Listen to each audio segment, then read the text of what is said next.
Hello friends, मैं हूं गुंजन कुमार और आप देख रहे हैं शिवांश एजुकेशन हब के थ्रू केमिस्ट्री का वीडियो। केमिस्ट्री में आज का टॉपिक क्या हो जाएगा? Latent heat. इसे ही हिंदी में कहते हैं गुप्त उष्मा। क्या नाम देते हैं? गुप्त उष्मा, लैटेंट हीट। ये होता क्या है? तो the heat energy which has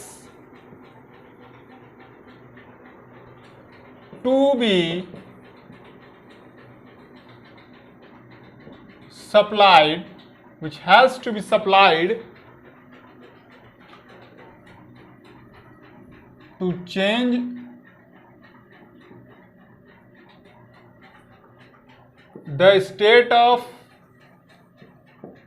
to change the state of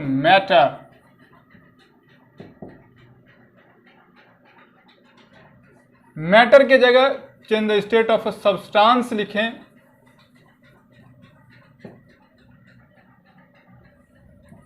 is called latent heat. क्या लिखा? The heat energy which has to be supplied to change the state of substance is called its latent heat। वो heat जो किसी substance के state में को change करने के लिए सप्लाई दिया जाता है, उस हीट को ही नाम देते हैं लैटेंट हीट, गुप्त उष्मा। लेकिन एक बात समझ में नहीं आई कि इसे लैटेंट हीट क्यों कहते हैं, गुप्त उष्मा क्यों कहते हैं। वो इसलिए कहते हैं क्योंकि एक स्टेट से दूसरे स्टेट में चेंज होने के दौरान किसी भी सब्सटेंस के टेम्परेचर में, तापमान में बदलाव नहीं आता है। तो फिर जो हमने हीट सप्लाई दिया वो कहाँ गया? तो वो जो हीट सप्लाई आपने दिया, वो फोर्स ऑफ अट्रैक्शन जो दो मॉलिक्यूल्स या एटम के बीच में था, उसे ब्रेक करने में लग गया। तो क्या लिखेंगे इसमें? अब बात करेंगे हम लोग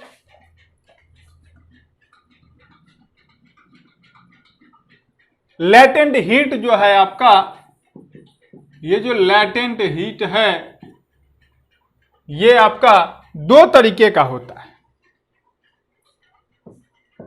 इज ऑफ टू टाइप्स। दो तरीके का होता है। पहला क्या? पहला है आपका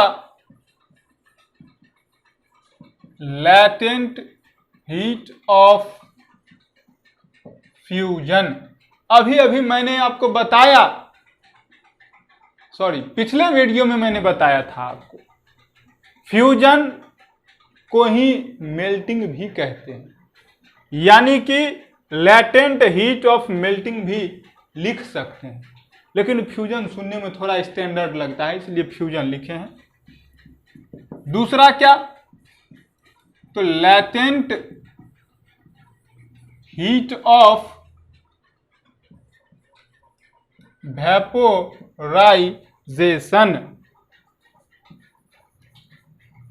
वेपोराइजेशन। तो ये दो तरीके के लैटेंट हीट हैं, एक लैटेंट हीट ऑफ फ्यूजन और दूसरा लैटेंट हीट ऑफ वेपोराइजेशन। अब लैटेंट हीट ऑफ फ्यूजन की बात कर लें तो क्या होता है? लैटेंट हीट ऑफ फ्यूजन में आपका सॉलिड से लिक्विड में चेंज होता है, क्योंकि अभी मैंने बताया ना कि फ्यूजन को ही मेल्टिंग भी कहा गया। तो मेल्टिंग में क्या होता था? सॉलिड लिक्विड में चेंज होता था। यहां क्या होगा? लैटेंट हीट ऑफ फ्यूजन है तो यहां भी सॉलिड से लिक्विड में चेंज होगा। लेकिन टेम्परेचर का कोई इंक्रीमेंट आपको नहीं दिखेगा, कोई भी टेम्परेचर राइज आपको नहीं दिखेगा। क्यों? क्योंकि अभी मैंने बताया आपको कि कि जो हीट सप्लाई आप दे रहे हैं सॉलिड को, वो हीट एनर्जी जो है सॉलिड के पार्टिकल्स के बीच में जो फोर्स ऑफ अट्रैक्शन लगा हुआ है, उस फोर्स ऑफ अट्रैक्शन को ब्रेक करने में खर्च हो जाता है। इसीलिए आपको चेंजिंग स्टेट के दौरान टेम्परेचर राइज करता हुआ नहीं दिखता है। अब बात कर लेते हैं थोड़ा ये लैटेंट हीट ऑफ फ्यूजन की। तो क्या कहता है कि the latent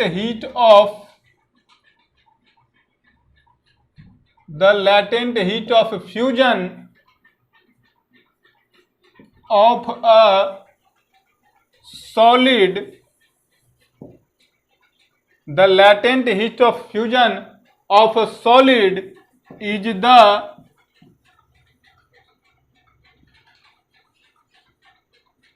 quantity of heat in joules। Energy का SI यूनिट क्या होता है? जूल होता है, इसीलिए joules.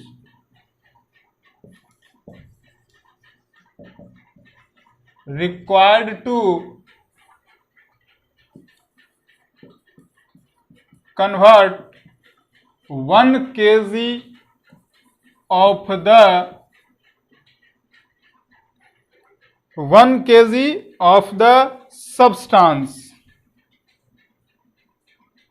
1 kg of the solid लिख दो सब्सटेंस के जगह तो बढ़िया होगा।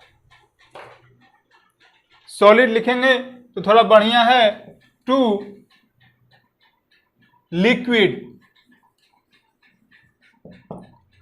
क्या लिखा? The latent heat of fusion of a solid is the quantity of heat in joules required to convert 1 kg of solid into liquid without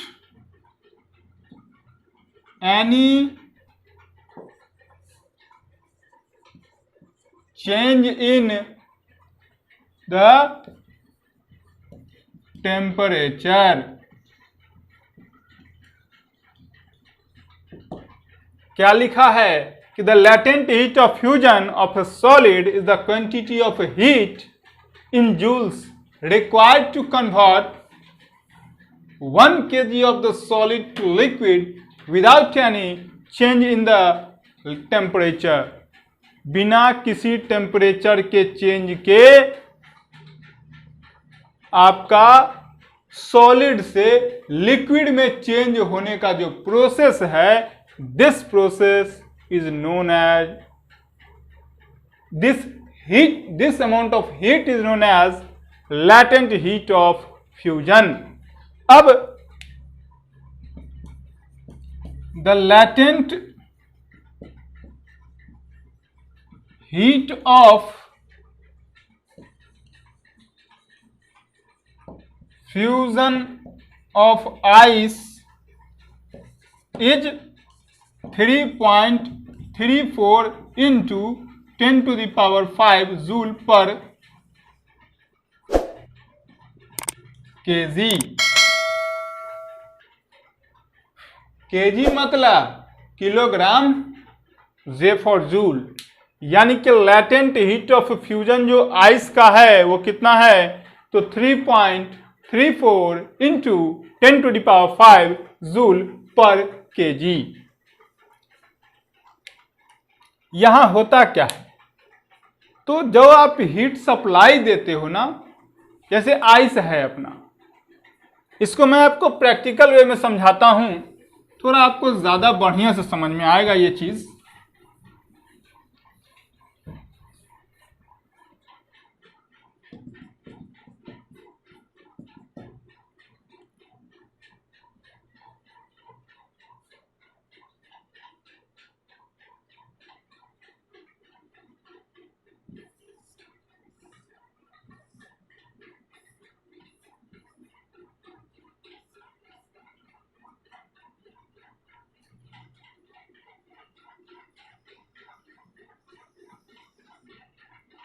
figure तो मैं उतना बढ़िया नहीं बना रहा हूं, बट आप इसको थोड़ा सा फील करिएगा।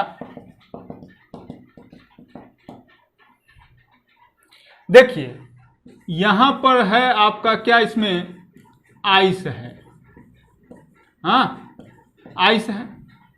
तो आइस को जब आप हीट करते हैं, आप जब आइस था तो आप थर्मामीटर डाल के देखोगे 0 डिग्री सेल्सियस दिखाएगा, और जैसे ही आप हीट करोगे तो आप देखना वो भी 0 डिग्री सेल्सियस दिखाएगा। और ये 0 डिग्री सेल्सियस तब तक दिखाएगा जब तक कि आपको आइस का एक छोटा सा पार्ट भी बचा हुआ है। जब तक पूरा का पूरा आइस वाटर में न कन्वर्ट हो जाए तब तक वो टेम्परेचर राइज नहीं दिखाएगा। यानी कि ये 0 डिग्री सेल्सियस का 0 डिग्री सेल्सियस ही बना रहेगा। इस चीज को आप गौर से देखेंगे। तो लेकिन यहां से तो हीट सप्लाई गया, तो कहां गया भाई? तो गया यहां कि ये जो सॉलिड पार्टिकल्स आपस में इनके जो मॉलिक्यूल्स थे काफी क्लोजली बॉन्डेड थे, वो क्या हुआ, उनको कमजोर करने में फोर्स लगा। तो यही था क्या आपका लैटेंट हीट, इसीलिए इसको नाम देते हैं। सॉलिड को लिक्विड में चेंज किया, इसलिए क्या latent heat of fusion.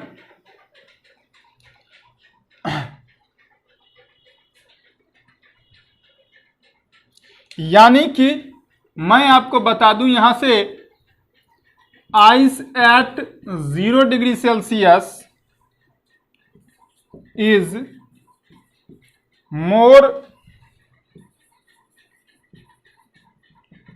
effective than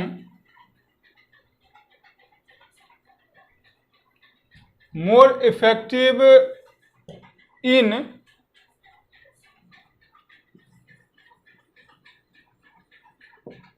cooling a substance than water at 0 degree Celsius. क्या लिखा यहां? लिखा ये कि आइस यदि 0 डिग्री सेल्सियस पर है और किसी सब्सटेंस को यदि ठंडा करना है तो 0 डिग्री सेल्सियस वाटर के रेस्पेक्ट में 0 डिग्री सेल्सियस वाला यदि आइस होगा तो वो ज्यादा इफेक्टिव होगा। अब दोनों तो 0 डिग्री सेल्सियस ही है। अंतर है, क्या अंतर है कि इसके पास लैटेंट हीट है, इसके अंदर में लैटेंट हीट है, छिपा हुआ हीट है। तो क्या करेगा, आसपास के टेम्परेचर को ये डाउन रखेगा। लेकिन इसके पास वो लैटेंट हीट नहीं बचा जो आइस के पास था, तो ये क्या होगा, ये खुद ब खुद गर्म होने लगेगा। तो भाई ठंडा क्या करेगा, इफेक्टिव नहीं हुआ। इसलिए आइस आपका 0 डिग्री सेल्सियस पर ज्यादा इफेक्टिव होता है वाटर के 0 डिग्री सेल्सियस के रेस्पेक्ट में। फिर क्या है कि जब एक लिक्विड की बात किया, when a liquid freeze to form a solid, an equal amount of heat is given out। यदि आइस को पिघलने के लिए आइस को पिघलने के लिए 3.34 into 10⁵ joule per KG heat चाहिए, तो लिक्विड को भी फ्रीज होने के लिए उतना अमाउंट ऑफ हीट बाहर निकालना पड़ेगा। तो वो वहां से रिलीज हो जाएगा, तो आपका सॉलिड में वो कन्वर्ट हो जाएगा। लिक्विड जो है सॉलिड में कन्वर्ट हो जाएगा। यानी कि वाटर को यदि आइस में बदलना है तो वाटर में से 3.34 into 10⁵ joule per KG heat बाहर निकालना पड़ेगा, तभी आपका वाटर जो है आइस में कन्वर्ट होगा। इस चीज को ध्यान में रखेंगे। अब बात करेंगे किस चीज के बारे में, तो लैटेंट हीट ऑफ वेपोराइजेशन के बारे में। अब ये लैटेंट हीट ऑफ वेपोराइजेशन क्या होता है, तो अभी अभी हम लोगों ने वेपोराइजेशन के बारे में पढ़ा। तो वेपोराइजेशन में क्या पढ़ा था कि लिक्विड को गैस में चेंज किए थे। भाई यहां भी वही कुछ होगा। क्या लिखा, the heat energy which has to be supplied to change the state of a substance is called its latent heat. अब तो ये लैटेंट हीट की बात किया था, अब लैटेंट हीट ऑफ वेपोराइजेशन की बात करेंगे। तो इसी से मिलता जुलता स्टेटमेंट भी होगा उसके लिए भी। अब बात करेंगे किसका, तो latent heat of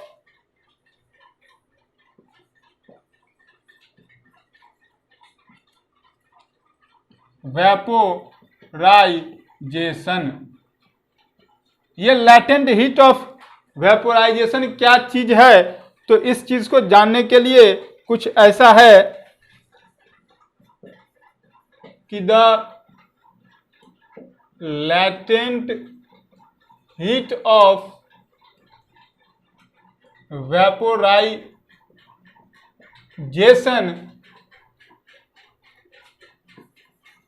of a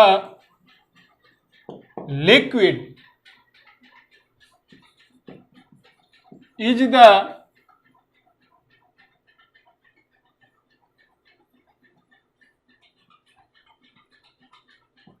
quantity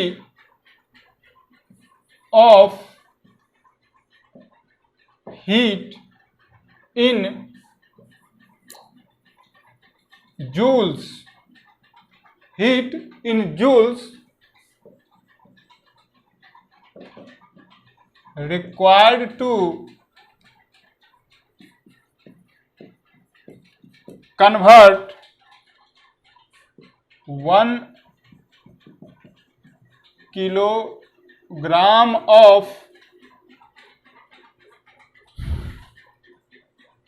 the liquid। क्या लिखा, the latent heat of vaporisation is the latent heat of vaporization of a liquid is the quantity of heat in joules required to convert 1 kilogram of the liquid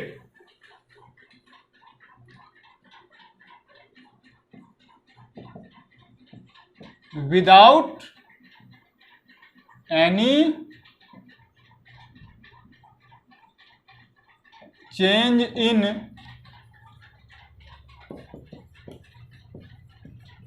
temperature. क्या लिखा, यहां भी बात वही है कि लिक्विड है, इसे गैस में यदि चेंज करना है, वेपर में यदि चेंज करना है तो हीट सप्लाई देंगे। टेम्परेचर में कोई अंतर नहीं दिखेगा, यानी कि यहां जो हमने आइस की बात की थी लैटेंट हीट ऑफ फ्यूजन में, यहां हम लोग बात करेंगे वाटर की। ठीक है, ये वाटर हमने लिया, वाटर में आपने डाला तो 0 डिग्री सेल्सियस दिखाया। मान लो खौलने लगा तो 100 डिग्री सेल्सियस दिखाएगा, उससे ज्यादा नहीं दिखाएगा। कब तक नहीं दिखाएगा, जब तक कि आपके पूरे के पूरे वाटर जो है स्टीम में कन्वर्ट ना हो जाए।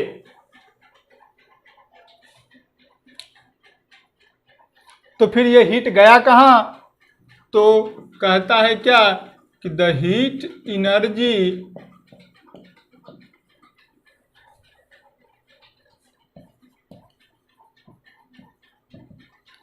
सप्लाइड टू अ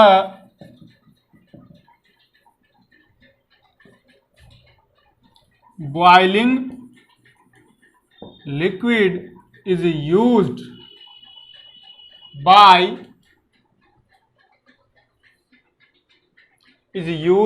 के जगह अप लिखें तो बढ़िया रहेगा, used up in changing the state of the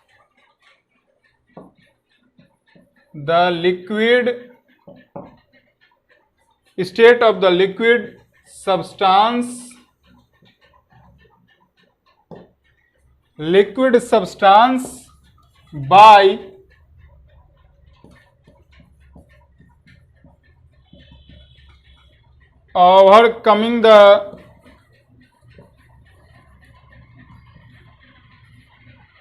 force of attraction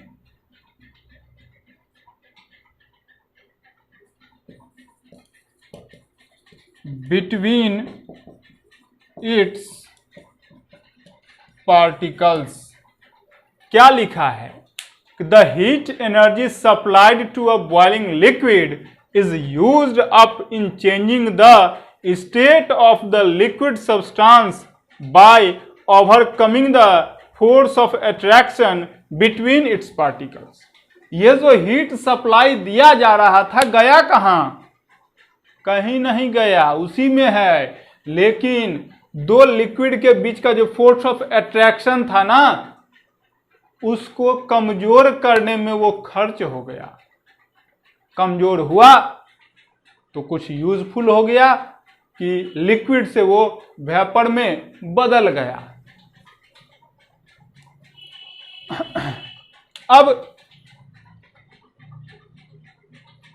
water से गैस में जब बदलता है तो कितना अमाउंट ऑफ हीट जो है लगता है, तो 22.5 इंटू 10⁵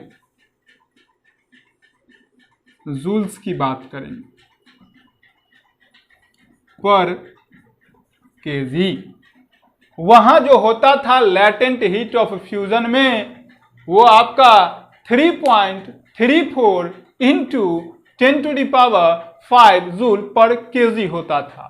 यहां जो होता है latent heat of vaporisation of water, वो क्या, तो 22.5 इंटू 10⁵ जूल्स पर केजी होगा। इस चीज को याद रखेंगे। इसके बाद एक छोटा सा पार्ट है, इसे हम लोगों को देखना है, वो ये है सब्लिमेशन। ये किस चिड़िया का नाम है? भाई चिड़िया का नाम नहीं है, ये केमिस्ट्री का एक बहुत ही इंटरेस्टिंग पार्ट है। नाम है सब्लिमेशन। ये सब्लिमेशन होता क्या है? तो the changing of a solid into solid, directly into करिए तो बढ़िया दिखेगा, ये directly into vapour on heating and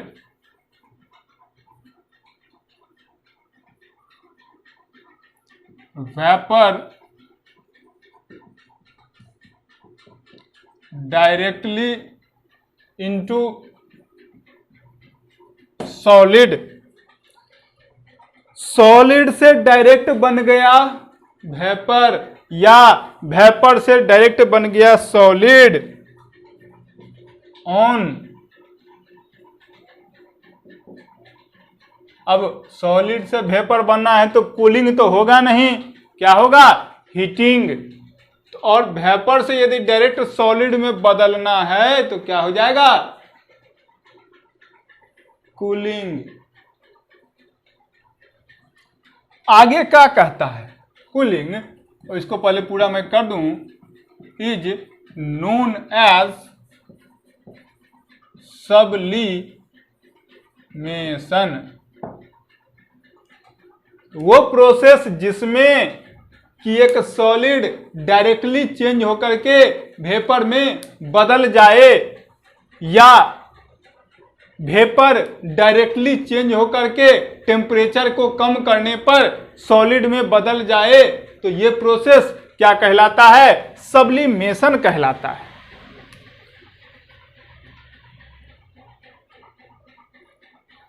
अब जो सब्सटेंस ऐसा हुआ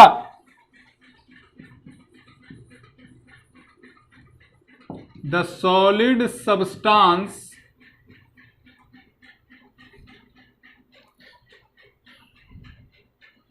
अब जो सब्सटेंस सब्लिमेशन में भाग लेता है उसको क्या नाम देते हैं?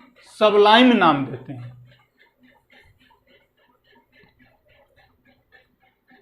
The solid substance which undergoes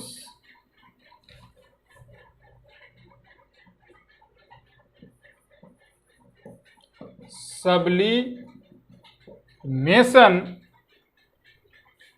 the solid substance which undergoes sublimation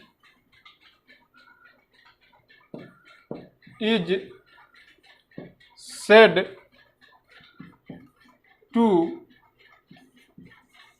sublime। वो सब्सटेंस जो जिसका सब्लिमेशन होता है वो क्या कहलाएगा? सबलाइम कहलाएगा। और द सॉलिड ऑब्टेन्ड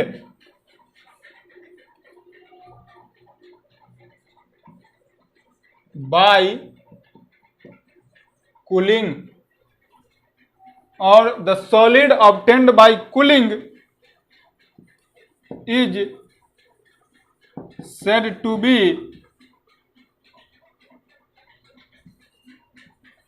sublimate। तो क्या लिखा कि जो सॉलिड सब्सटेंस पार्टिसिपेट किया है उसको नाम देंगे सबलाइम, और जो सॉलिड कूलिंग करने के बाद मिला उसको नाम देंगे सब्लिमेट। तो दोनों में ये अंतर है। तो कुछ सब्सटेंस हैं जो कि सब्लिमेशन में भाग लेते हैं, वो कौन कौन से हैं तो आपको मैं बता दूं।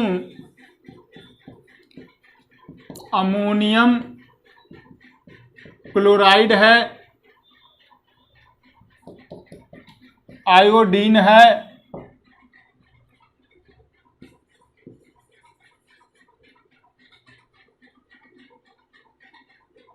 नेफ्थलीन और